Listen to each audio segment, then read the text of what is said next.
Good morning sa inyo mga idol. Alas 2 po ng madaling araw. Kailangan natin ikutin ang ating mga alaga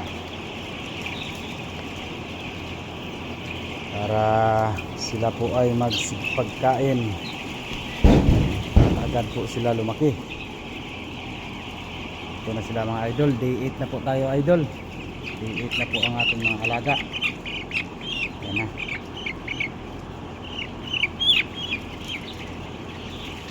Idol,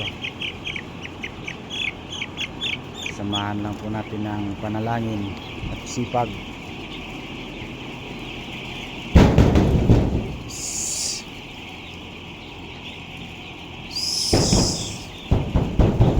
Ang amin pala mga manok idol ay puster.